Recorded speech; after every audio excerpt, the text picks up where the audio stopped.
നാരായണ നമോ ഭഗവതേ വാസുദേവായ. ഓം.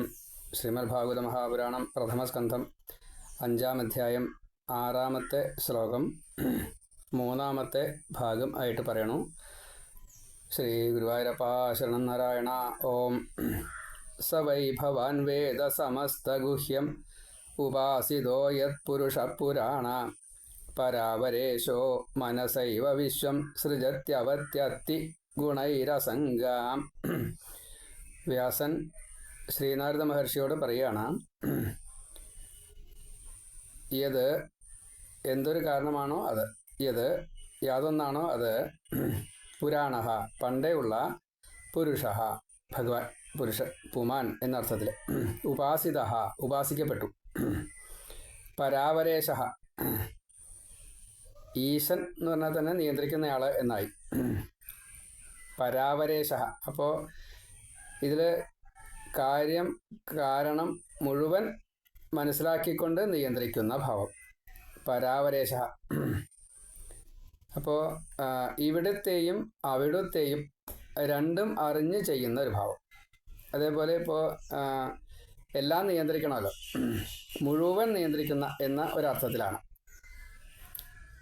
പാലകന്മാരെ പോലും നിയന്ത്രിക്കുന്ന എന്ന ഭാവമാണ്. ത്രിമൂർത്തികൾക്കും അധിപതി എന്ന നിലയ്ക്കാണ് ഈ പരാവരേശ എന്ന് പറയാനുള്ള കാരണം. അപ്പോൾ ത്രിമൂർത്തികൾക്കും നാഥനായിരിക്കുന്ന ബ്രഹ്മാവസ്ഥയിലുള്ള ആ ഭഗവാനെ, അതാണ് പരാവരേശ. മനസായേവ, ആ ഭഗവാനെ ഈ വെറുതെ ഒന്ന് വിചാരം ചെയ്തു കഴിഞ്ഞാൽ തന്നെ അസംഗ, ഒരു ചേർച്ചയുമില്ലാത്ത ഭാവത്തിൽ ബ്രഹ്മത്തെ മാത്രം, ഗുണൈഹി ഈ ഗുണങ്ങളെ കൊണ്ട്, വിശ്വം ഈ ലോകത്തെ, സൃജതി സൃഷ്ടിക്കുന്നു, അവധി രക്ഷിക്കുന്നു, അത്തി സംഹരിക്കുന്നു, സഹ ഭവാൻ ആ ഭവാൻ, സമസ്തഗുഹ്യം എല്ലാ രഹസ്യത്തെയും വേദ അറിയണു. അപ്പോൾ ഭഗവാൻ ബ്രഹ്മം എല്ലാം അറിയുന്ന കൂട്ടത്തിൽ തന്നെ ശ്രീനാരദ മഹർഷിക്കും ഈ അറിവുകൾ മുഴുവൻ ഉണ്ട്.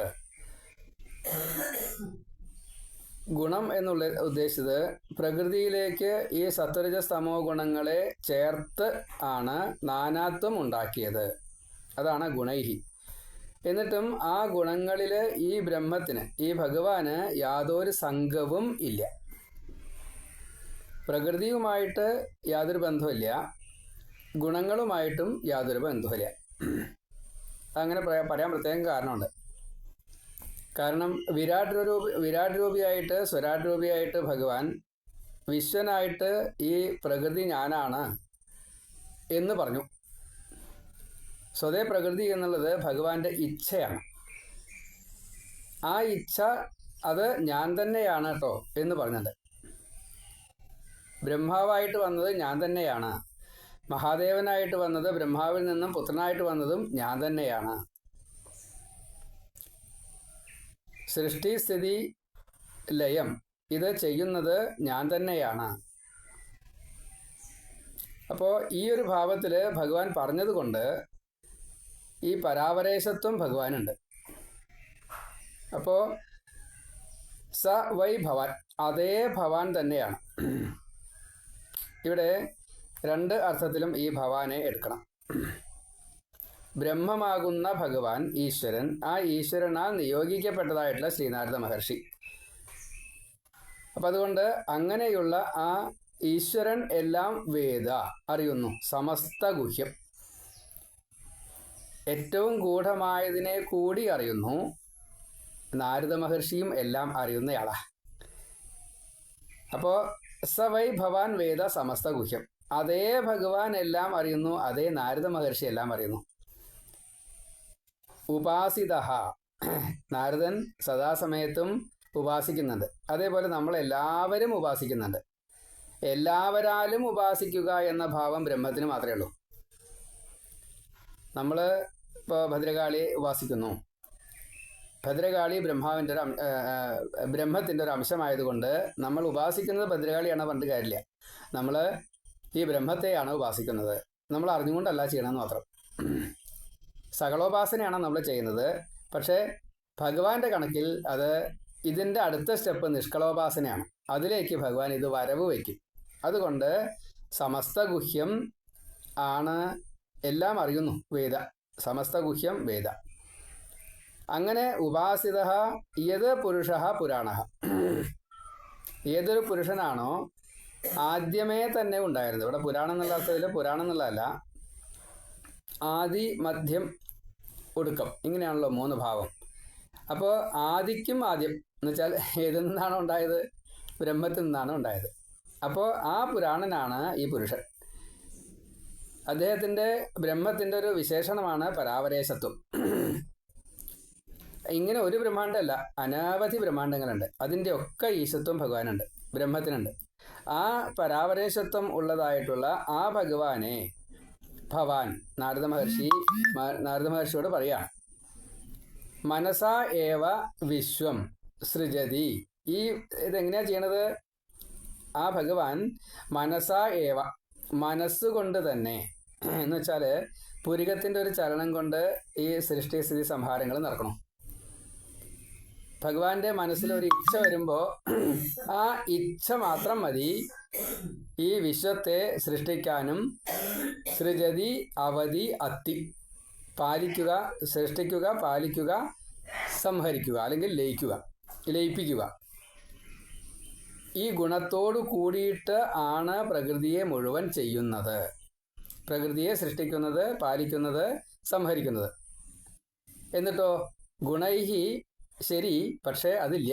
അസംഗഹ, ഒരു സംഘവുമില്ല.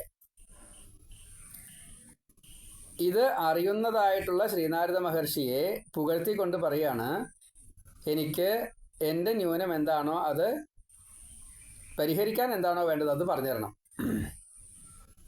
ഇത് പറയാനാണ് അപ്പം ഈ പുകഴ്ത്തൽ പറയണത്. അപ്പോൾ രണ്ടുപേരും ഒരേപോലെ. ഇവിടെ ഭഗവാന്റെ ഭഗവത്വത്തെ മുഴുവൻ പറഞ്ഞതിൻ്റെ ശേഷം, ആ ഈശ്വര ഭാവത്തെ പറഞ്ഞതിൻ്റെ ശേഷം അതിനെ അറിയുന്നതായിട്ടുള്ള നാരദ മഹർഷി എന്ന് വിളിക്കുകയാണ്. അപ്പോൾ 2 ശ്ലോകങ്ങളെ കൊണ്ടാണ് ഇത് പറയണത്.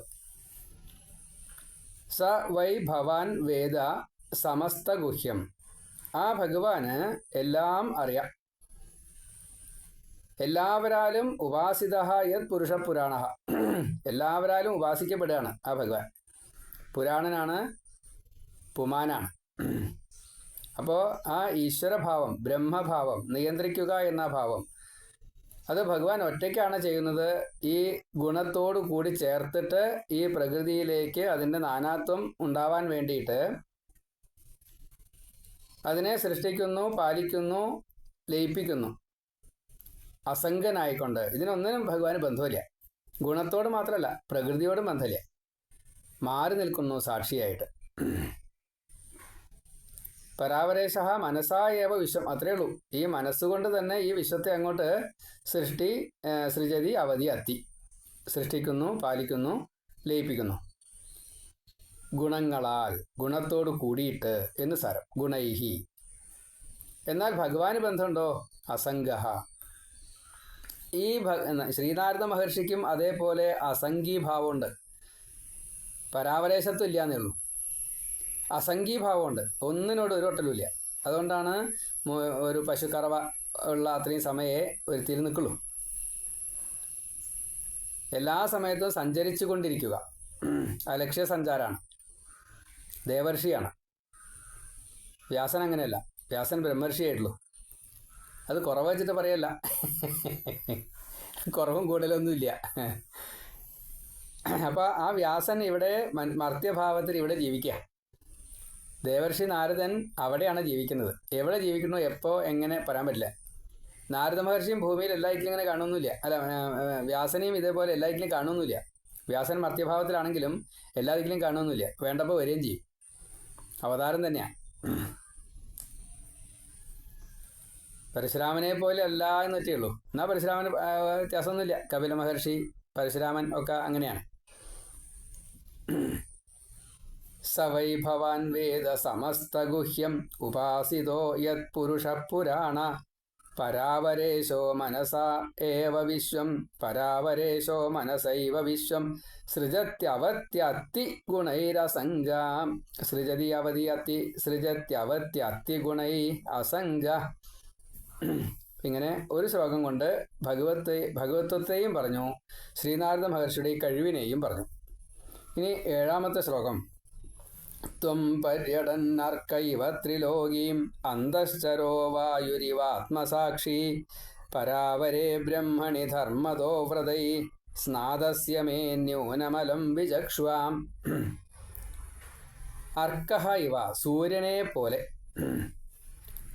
അലക്ഷ്യസഞ്ചാരമാണ് നാരദ മഹർഷിക്ക്. അങ്ങനെ സഞ്ചരിച്ചുകൊണ്ടിരിക്കും സൂര്യനെ പോലെ. അപ്പോൾ പ്രത്യേകമായിട്ട് പറഞ്ഞു, സൂര്യന് അനവധി ഗുണങ്ങളുണ്ട്.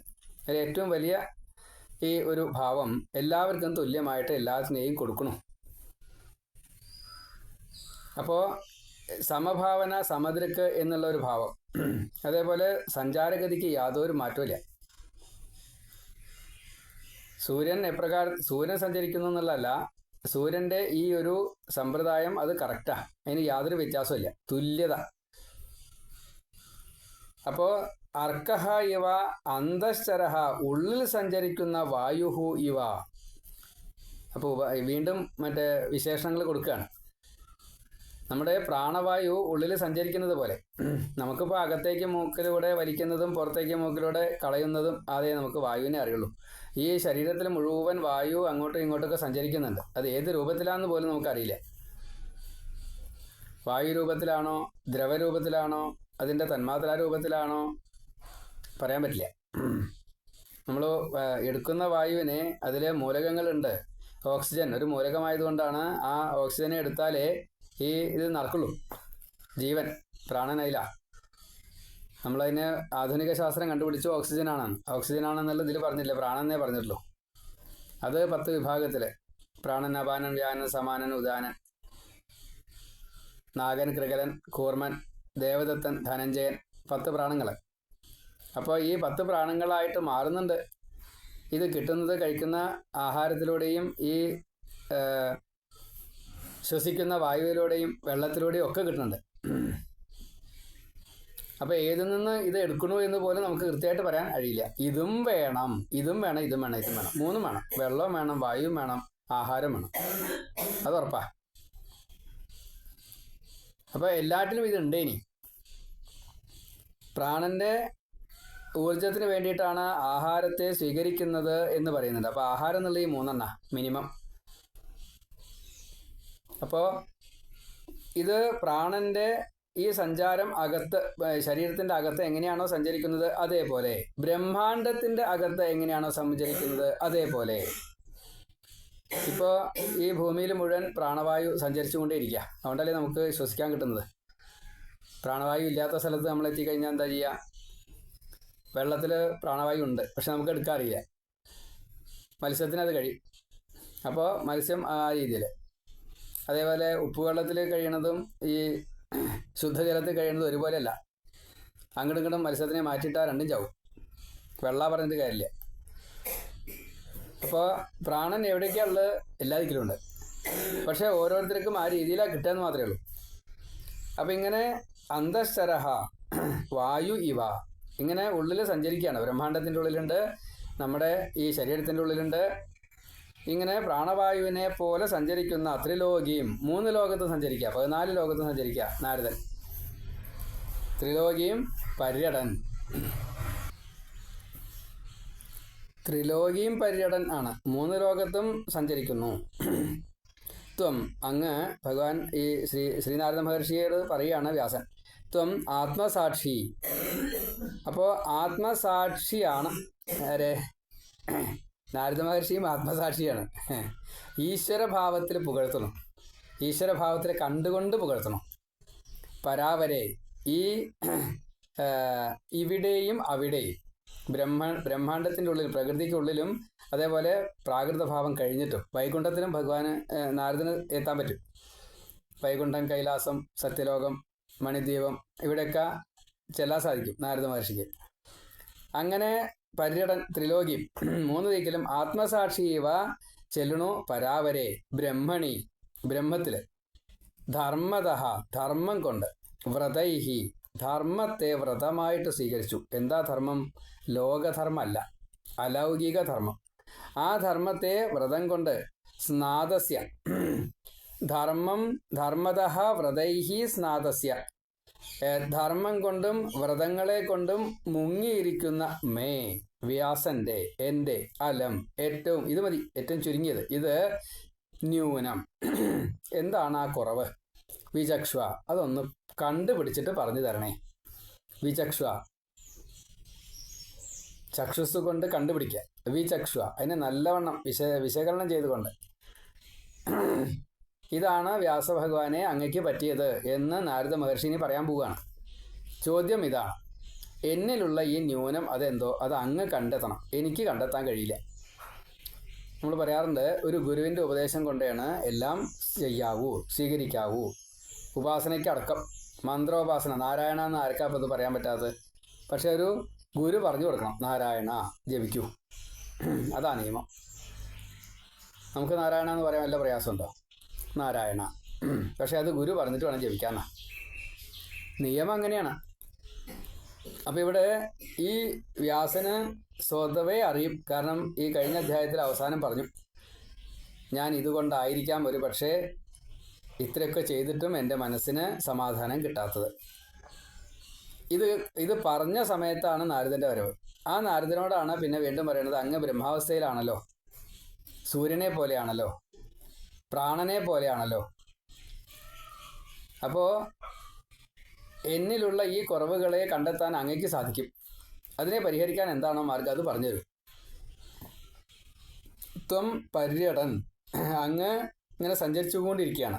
അർക്ക ഇവ, സൂര്യനെ പോലെ, ത്രിലോകീം, 3 ലോകത്തും, അന്തശ്ചരഹ, ഉള്ളിലെ പ്രാണനെ പോലെ, അതാണ് അന്തശ്ചരഹ, വായുഹു ഇവ, ഉള്ളില് ഈ പ്രാണവായു സഞ്ചരിക്കുന്നത് പോലെ. അത് ബ്രഹ്മാണ്ടത്തിലായാലും ശരി, നമ്മുടെ ഈ ശരീരത്തിലായാലും ശരി. അന്തശ്ചരഹ വായുഹു ഇവ ആത്മസാക്ഷി, നമ്മുടെ ഭഗവാൻ സാക്ഷിയായിട്ട് അന്തര്യാമിയായിട്ട് ജീവൻ്റെ ഒപ്പമുണ്ട്. നമുക്ക് പ്രാണനെ അറിയില്ല, ജീവനെ അറിയില്ല, സത്യം പറഞ്ഞാൽ മനസ്സിനെയും അറിയില്ല. നമ്മളിങ്ങനെ ഒരു വട്ടം വിചാരിക്കും, വേണ്ടത് അങ്ങോട്ട് വിചാരിക്കണമെന്ന് വിചാരിച്ചാട്ട് പറ്റൂല. അല്ലാച്ചാ പരീക്ഷയ്ക്ക് നമ്മൾ 100-ൽ 100 മാർക്ക് വാങ്ങില്ലേ? ഇത് ആൻസർ പേപ്പർ നോക്കുന്നയാൾ ഇതിൽ ഇന്നത് കണ്ടാലേ ആ 10 മാർക്കിന് 10 മാർക്ക് ഇടുള്ളൂ. അത് നമുക്കാണ്ട് കൃത്യമായിട്ട് എഴുതാൻ സാധിക്കും വെച്ചാൽ നമുക്ക് 10 മാർക്ക് അവിടെ കിട്ടി. നമ്മളിത് കേൾക്കാനിട്ടോ അറിയാനിട്ടോ പഠിക്കാനിട്ടോ അല്ല, പക്ഷെ ആ സമയത്ത് എഴുതാൻ പറ്റില്ല. എല്ലാറ്റിലും വേണം, ഒന്നിൽ മാത്രം പോരാ.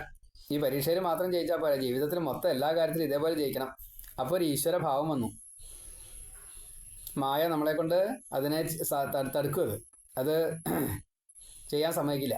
മറവിയോ ഏതെങ്കിലും തരത്തിൽ അതിനെ ഒഴിവാക്കും. പൂർണ്ണത നമുക്കില്ല. അപ്പോൾ ത്വം പര്യടൻ അർക്കൈവ, സൂര്യനെ പോലെ, ത്രിലോകിയും എല്ലാ ദിക്കിലും, അന്തശ്ചരഹ, ഉള്ളിൽ സഞ്ചരിക്കുന്നതായിട്ടുള്ള വായുഹോ ഇവ, അതേപോലെ തന്നെ ആത്മസാക്ഷി ഇവ, ഭഗവാൻ നമ്മുടെ സാക്ഷിയായിട്ട് നമ്മുടെ കൂടെയുണ്ട്. അങ്ങനെയാണ് ആര് സഞ്ചരിക്കുന്നത്? ശ്രീനാരദ മഹർഷി സഞ്ചരിക്കുന്നത്. ഇവിടെ വ്യാസന് ത്രികാലജ്ഞാനമുണ്ട്. ത്രികാലജ്ഞാനമുണ്ട്, ഏത് ലോകത്തിലും എത്താനും ഒക്കെ പറ്റും. പക്ഷെ മർത്യഭാവത്തിലാണ്. അപ്പോൾ ചെറിയൊരു വ്യത്യാസമുണ്ട്. സകല സ്വരൂപം തന്നെയാണ്, 2 പേരും അതെ, പക്ഷെ വളരെ വ്യത്യാസമുണ്ട്. അപ്പോൾ അങ്ങനെയുള്ള ഈ വ്യാസഭഗവാൻ ഈ നാരദനോട് പറയാണ്, പരാവരെ ബ്രഹ്മണി.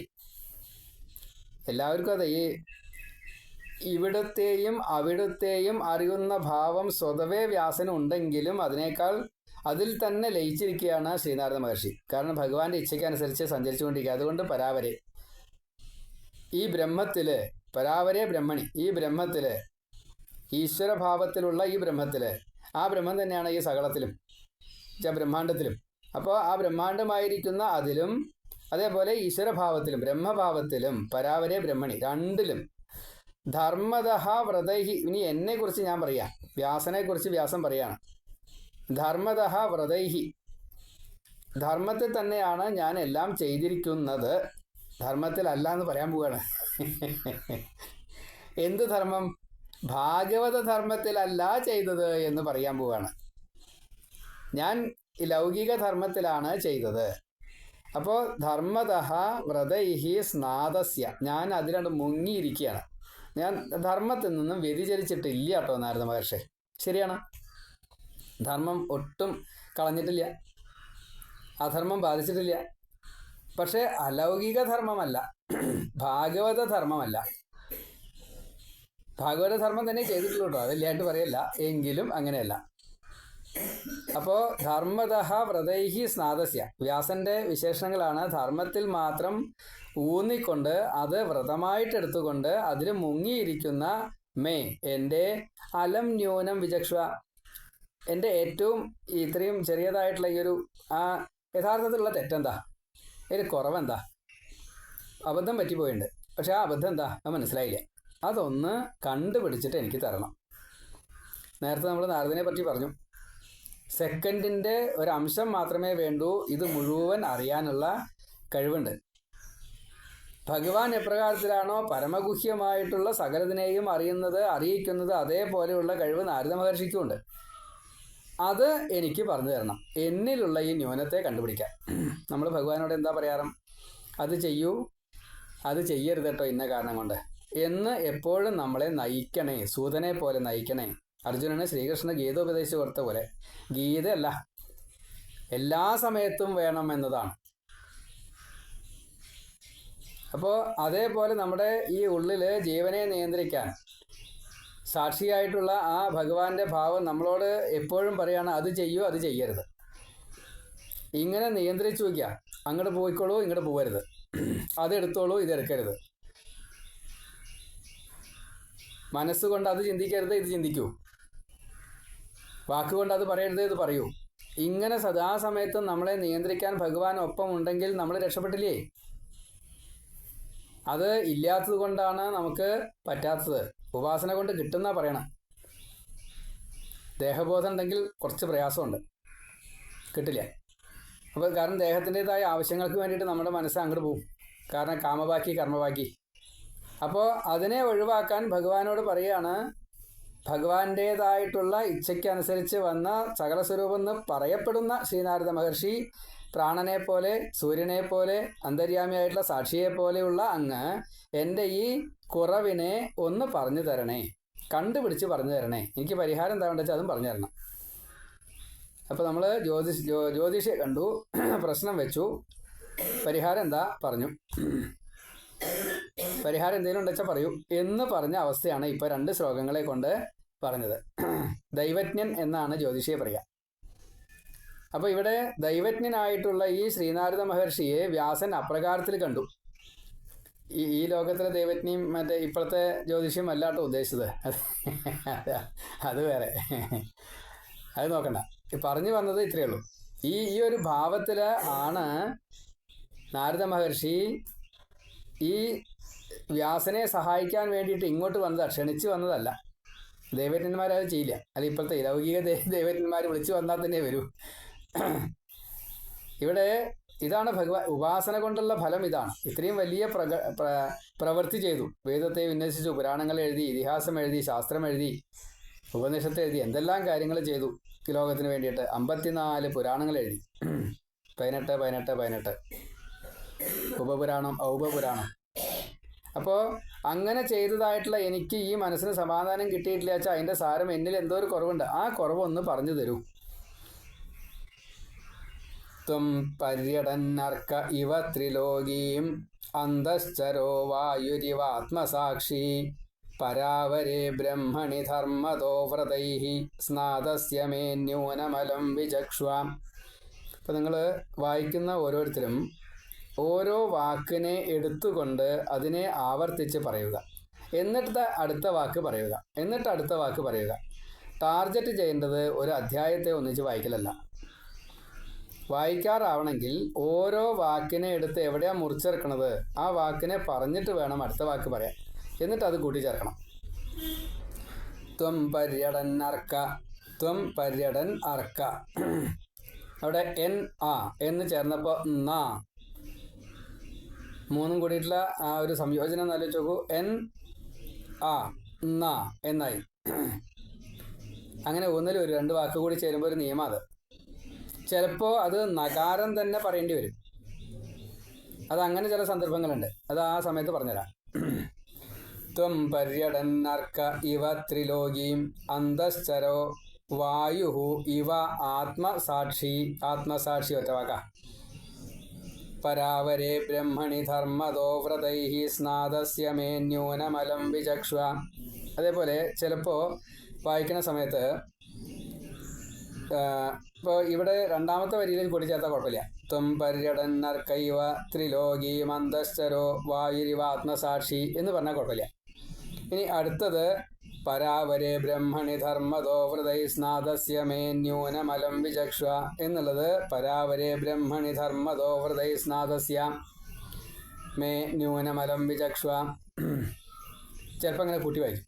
അപ്പോൾ അത് ചിലത് കൂട്ടി വായിച്ചാൽ വിപരീത അർത്ഥം വരുന്നതും കൂടിയുണ്ട്. ഇവിടെ വിപരീതാർത്ഥം ഒന്നും വരുന്നില്ല. ചില സമയത്ത് ഈ വിപരീതാർത്ഥം വരും. അപ്പോൾ അത് ഒന്ന് മനസ്സിലെത്താതെ കണ്ട് വായിക്കുമ്പോൾ ആ വരി കഴിഞ്ഞിട്ട് മുറിക്കേണ്ടതിന് പകരം മുറിക്കാതെ കണ്ട് വായിക്കുമ്പോൾ ചിലപ്പോൾ ഫുൾ സ്റ്റോപ്പ് എടുത്തിട്ടാവും അടുത്ത വാചകത്തിൽ തുടങ്ങിയിട്ടുണ്ടാവുക, ശ്ലോകത്തിൻ്റെ വരി തുടങ്ങിയിട്ടുണ്ടാവുക. അപ്പോൾ അവിടെ ചെറിയൊരു പെശക് വരും. അതങ്ങനെ വരാതെ കണ്ട് നോക്കണം.